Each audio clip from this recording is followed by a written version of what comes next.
My dear students, today myself Arun Kumar, according to given video, I am going to explain some examples related class 9 physics. In given example, question is a particles of mass 0.5 kg is kept at rest. A force of 2.0 Newton act on it for 5.0 seconds. Find the distance moved by the particle in 5 seconds. थोड़ा सा ध्यान देना इस problem को। इस problem में कर रहा है कि एक पार्टिकल्स है, एक पार्टिकल है, मान ली कोई बॉडी, हम लोग इस पार्टिकल को इस रूप में लिए हैं, स्फीयर के रूप में। Point A, according to question, particles of mass 0.5 kg is kept at rest. यह पार्टिकल जो है पॉइंट ए पर रेस्ट के पोजीशन में, थोड़ा सा ध्यान देना इसमें लिखा। ये particles of mass 0.5 kg is kept at rest. यह पार्टिकल जो है रेस्ट के पोजीशन में है। पॉइंट ए पर हम लोग इसको रेस्ट के पोजीशन में माने। यू रिप्रेजेंट कर रहा है इसका velocity 0। U represent 0, it means initial velocity of this body is 0। Initial velocity का सिंबल यू होता है। According to problem value of U is 0, क्योंकि पार्टिकल रेस्ट में है। पार्टिकल के मास को स्मॉल एन के रूप में लिए हैं, ध्यान दीजिएगा। According to question, a force of 2.0 Newton act on it. यह जो पार्टिकल है, ध्यान दीजिएगा, इसको थोड़ा सा यहाँ पे ले लीजिए। इस पार्टिकल पर एक फोर्स लगा है। फोर्स का वैल्यू है 2.0 न्यूटन। पार्टिकल का मास दिया हुआ है 0.5 kg। 0.5 kg means half kg। Question is find the distance moved by the particle in 5 seconds. Question कर रहा है कि अगर कोई पार्टिकल है जिसका मास हाफ kg है, रेस्ट के पोजीशन में है, अगर 2 न्यूटन का फोर्स इस पर लगता है, ध्यान दीजिए, एक बॉडी है जिसका मास हाफ kg है, वैल्यू ऑफ मास, जब यह रेस्ट के पोजीशन में है इस पर एक फोर्स लगा है 2.0 न्यूटन। ये न्यूटन का फुल फॉर्म है किलोग्राम मीटर पर सेकेंड स्क्वायर। किलोग्राम मीटर पर सेकेंड स्क्वायर को ही न्यूटन कहा जाता है। तो क्वेश्चन कहता है कि अगर 2 न्यूटन का फोर्स इस हाफ kg मास वाले पार्टिकल्स पर 5 सेकेंड तक लगता है, तो 5 सेकेंड में यह कितना डिस्टेंस ट्रेवल करेगा। Find the distance moved by the particle in 5 second. ध्यान दो, क्वेश्चन को समझो पहले। क्वेश्चन में है एक बॉडी है जिसका मास दिया हुआ है हाफ kg। जब यह रेस्ट के पोजीशन में है, it means given value of U is 0 and unbalance force, यहाँ एफ जो है अनबैलेंस फोर्स है, एक नेट फोर्स है जिसको रिजल्टेंट फोर्स भी कहते हैं। तो वैल्यू ऑफ मास गिवन और इस बॉडी पर लगने वाला नेट फोर्स का अमाउंट दिया हुआ है 2 न्यूटन। हम लोग को ये जो खाना है, ये फाइंड आउट करना है कि अगर फोर्स 5 सेकंड तक अप्लाई होता है इस बॉडी पर, इस 5 सेकंड में बॉडी कितना डिस्टेंस ट्रेवल करेगी। सपोज 5 सेकंड में बॉडी ए से चलकर बी पर आया, it means if in 5 second distance travel by the body is A B. अगर 5 सेकंड में इस फोर्स के कारण बॉडी ए से चलकर बी पर आता है, then question is what is the value of A B. यहाँ क्वेश्चन है कि आखिर इस ए बी का वैल्यू क्या होगा, यानी ए से बी तक आने में उसके द्वारा डिस्टेंस कितना ट्रेवल किया जाए। थोड़ा सा ध्यान देना है इस चैप्टर में। According to Newton first law of motion, Newton ने अपने मोशन के संबंध में जो फर्स्ट लॉ दिया है, उस लॉ के अनुसार इफ नेट या resultant force act on a body, अगर किसी बॉडी पर लगने वाला नेट फोर्स का अमाउंट 0 अगर होगा, तो इस बॉडी में किसी तरह का कोई एक्सेलरेशन क्रिएट नहीं होगा। कहने कि when F is 0 then A is 0। कोई भी बॉडी तभी एक्सेलरेट करेगा जब एफ का वैल्यू 0 नहीं हो। अगर F 0 होगा कहने मतलब कि if no any types of resultant या net force act on body then there is no any types of acceleration created in body. According to Newton's first law of motion, if net या resultant force act on a body becomes 0, अगर किसी बॉडी पर लगने वाला net force या resultant force का value अगर 0 होता है तो उस फोर्स के द्वारा वह बॉडी एक्सीलरेट नहीं करेगा।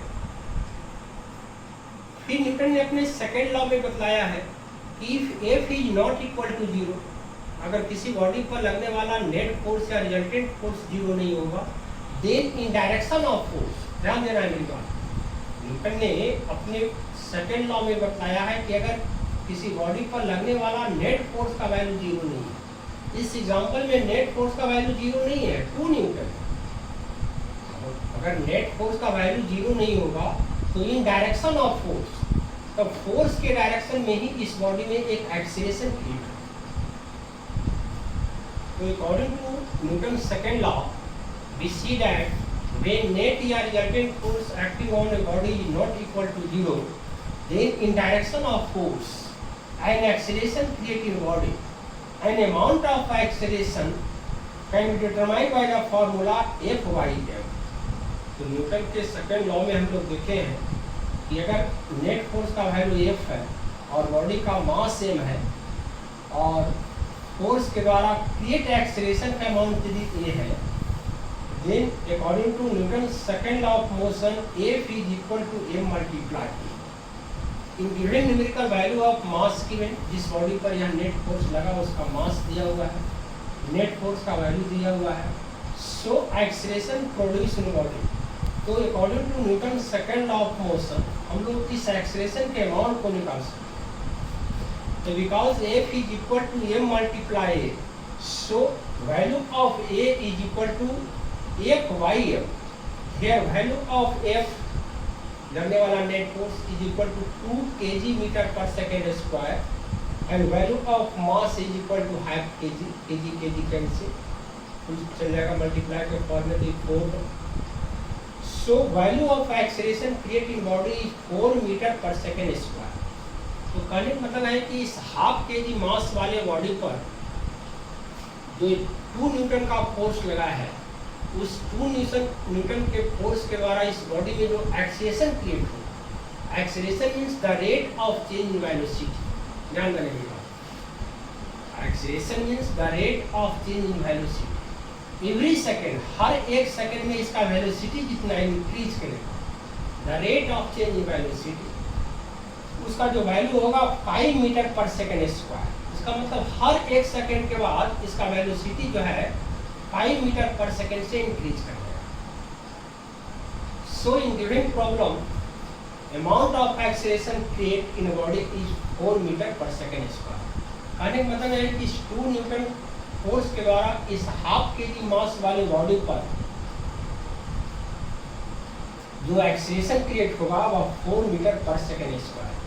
अब हम लोग को देखना है कि अगर यह फोर्स 5 सेकेंड तक अप्लाई है, when value of time is 5 seconds, then what is the distance traveled by the body in 5 seconds? इस 5 सेकंड में इस बॉडी के द्वारा कितना डिस्टेंस ट्रेवल किया जाएगा। तो यदि इस 5 सेकंड तक यह फोर्स अप्लाई होता है इस बॉडी पर और 5 सेकंड में बॉडी ए से चलकर बी पर आता है, then amount of distance travel S can be determined by the formula S is equal to UT plus half T square. ध्यान रखना एक लीनियर मोशन है, यूनिफॉर्म एक्सीलरेटेड मूवमेंट है, बॉडी ए से चलकर बी पर आया है, स्ट्रेट लाइन मूवमेंट है, मूवमेंट जो है यूनिफॉर्म एक्सीलरेटेड है, यूनिफॉर्म एक्सीलरेशन का केस है। हम लोग लीनियर इक्वेशन में देखे हैं according to second equation of linear motion, value of S is equal to UT plus half T square. S represent distance travel by the body, इस force ने के कारण 5 सेकंड में बॉडी ने जितना डिस्टेंस ट्रेवल किया। यू रिप्रेजेंट इनिशियल वेलोसिटी जो given है, वैल्यू ऑफ यू इज 0, क्योंकि जिस समय फोर्स लगा था वह रेस्ट के पोजीशन में, तो value of U is 0 metre पर सेकेंड।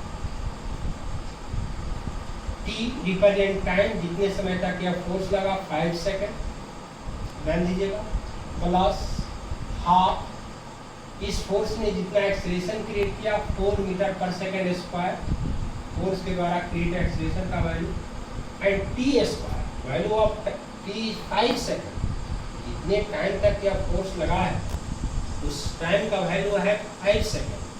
तो यदि t का वैल्यू 5 सेकेंड होगा तो t स्क्वायर का जो वैल्यू होगा 5 का स्क्वायर 25 और सेकेंड का जो स्क्वायर होगा s पर पावर प्लस। तो so according to Newton second law, so according to second equation of linear motion, we see that amount of s is equal to ut plus half at square, putting the value of du, putting the value of t, putting the value of a, putting the value of t square, we find that, आप देखेंगे कि s पर power -2 s पर power +2 cancel हो जाता है, एक 4 से 2 डिवाइड होगा, आप 4 में 2 से डिवाइड कीजिएगा 2 मिलेगा, इस तरह से ये वैल्यू तो कंप्लीट 0 मिल जाएगा आपको। तो s और s पर पावर -1 कैंसिल होगा, 0 5 0 मिलेगा। डायरेक्ट वैल्यू जो है आपको 25 × 2 और ए मीटर, क्योंकि सेकेंड पर पावर -2 और सेकेंड पर पावर +2 कैंसिल। तो इस तरह से इस 5 सेकेंड में जो डिस्टेंस ट्रेवल होगा इस बॉडी के द्वारा, that value of distance will be equal to 50 metre.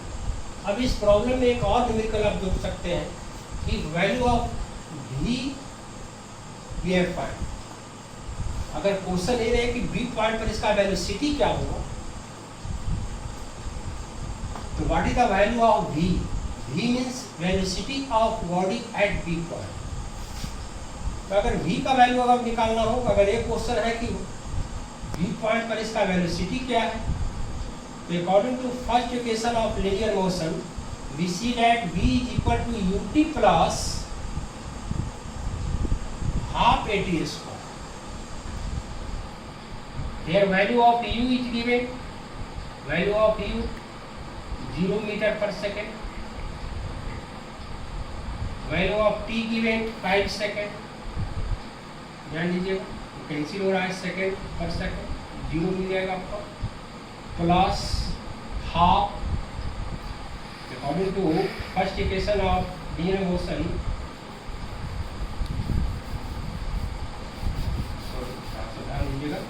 value of v is equal to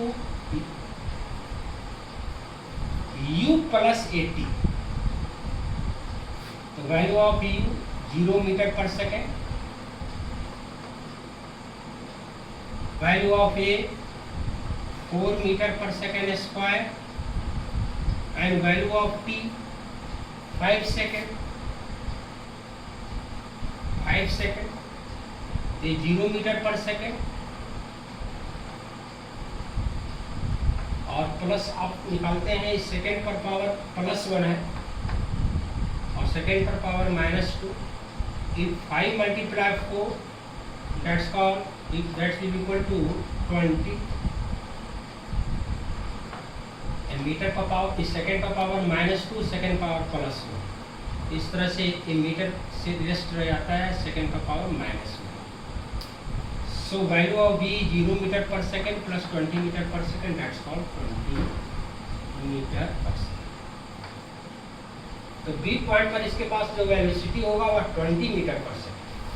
B point पर जो वेलोसिटी है उसका सिंबल v है, तो वो v का जो वैल्यू है first equation of linear motion से फाइंड आउट किया है। According to first equation of linear motion v = u + a, value of u 0 metre पर second, value of a 4 metre पर second square, value of t 5 second, ध्यान दीजिए 0 metre पर second, 5 × 4 20 और second per power +1 -2 that's value of v = 20 metre पर second. That's all.